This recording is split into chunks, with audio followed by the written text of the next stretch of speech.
bem-vindo! Na aula passada, vimos algumas técnicas destinadas a ajudar a calcular de cabeça questões referentes a endereçamento IPv4. Já nessa aula, finalizaremos os tópicos relativos a IPv4 com o estudo da sumarização de endereços. Então, sem mais enrolação, se prepare, pois começaremos após a vinheta.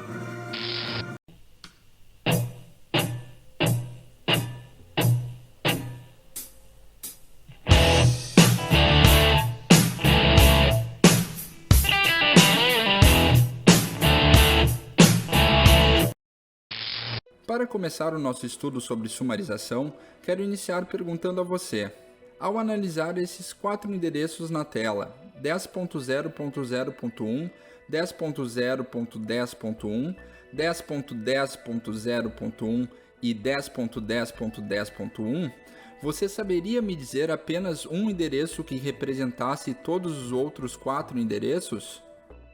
A sumarização, também conhecida como agregação de endereços, é justamente a técnica que permite propagar as informações de várias redes através de apenas uma. Por mais que à primeira vista a sumarização possa parecer algo complexo, esse conceito é bem simples e se torna possível de ser aplicado graças à característica de hierarquia do endereçamento IP. Então vejamos na prática.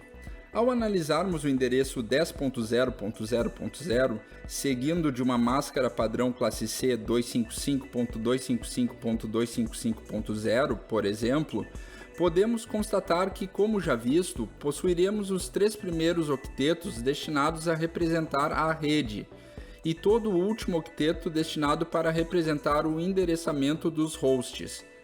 Porém, ao dividirmos este endereço em 2 subredes através da máscara 255.255.255.128, obteremos a primeira subrede sendo 10.0.0.0/25 e a segunda subrede sendo 10.0.0.128/25.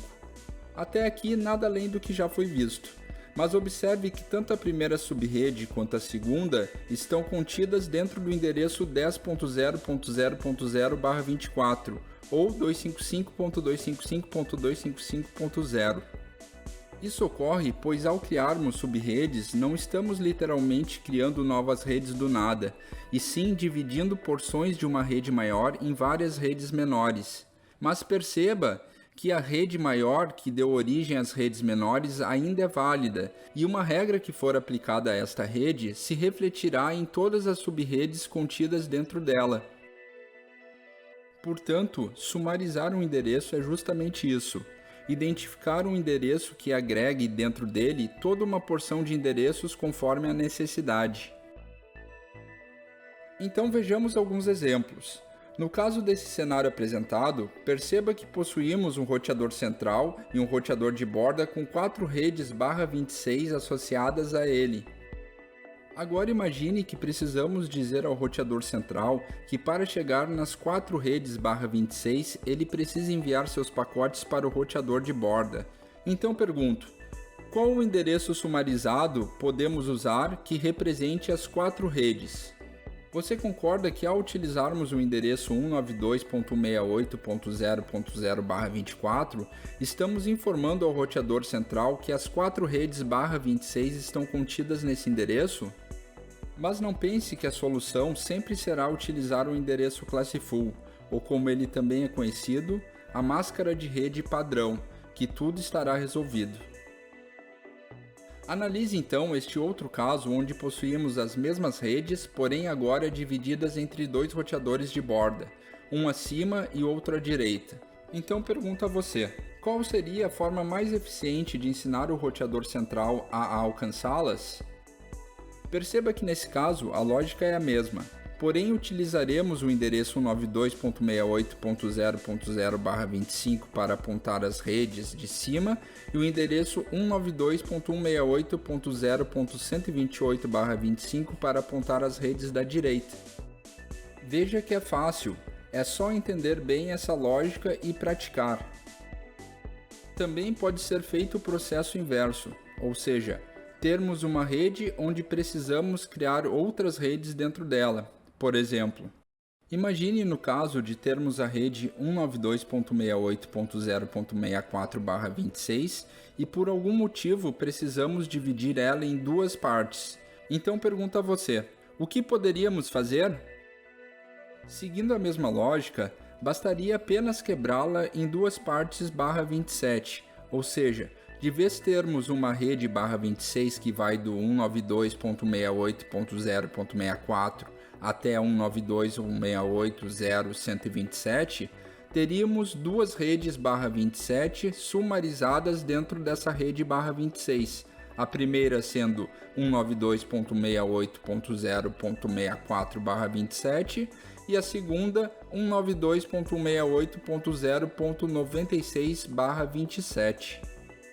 Se nesse ponto você está com dúvida de onde estão saindo esses valores, posso afirmar a você que o problema não é não ter compreendido o processo de sumarização, e sim não estar afiado ainda no que tange aos cálculos de rede, subrede e máscaras.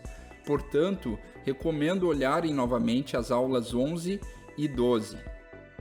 Então, para finalizar, vamos voltar à primeira pergunta. Observando os endereços 10.0.0.1, 10.0.10.1, 10.10.0.1 e 10.10.10.1, agora você já sabe qual endereço sumariza esses endereços? Talvez você ainda esteja em dúvida por estes endereços não variarem apenas no último octeto, mas tenha em mente que a lógica é a mesma. Uma dica que eu dou é verificar o octeto mais à esquerda que não se altera entre todos os endereços. Por exemplo, analisando os 4 endereços, podemos observar que o primeiro octeto se mantém inalterado em todos. Após, basta achar o endereço mais baixo que represente os 4 endereços, no caso, o 10.0.0.0, e em seguida uma máscara de rede que sumarize os demais octetos, no caso o /8, ou 255.0.0.0 em decimal. E perceba então que o endereço 10.0.0.0/8 nos diz que ele está sumarizando qualquer endereço que comece com 10 na porção de rede e possua qualquer variação nos 3 últimos octetos. Dessa forma, podemos dizer que o endereço 10.0.0.0/8 sumariza desde o endereço 10.0.0.0.0 até 10.255.255.255. Com isso, finalizamos a nossa última aula referente a cálculos de endereçamento IPv4. A dica final que dou é que masterize esse conhecimento, pois ele será a base para a compreensão de muitos outros conteúdos. Então, no caso de alguma dúvida, deixe aí nos comentários. Também deixe o seu like, se inscreva no canal e ative o sino para ficar sabendo das novidades. Vou ficando por aqui, um grande abraço e até a próxima!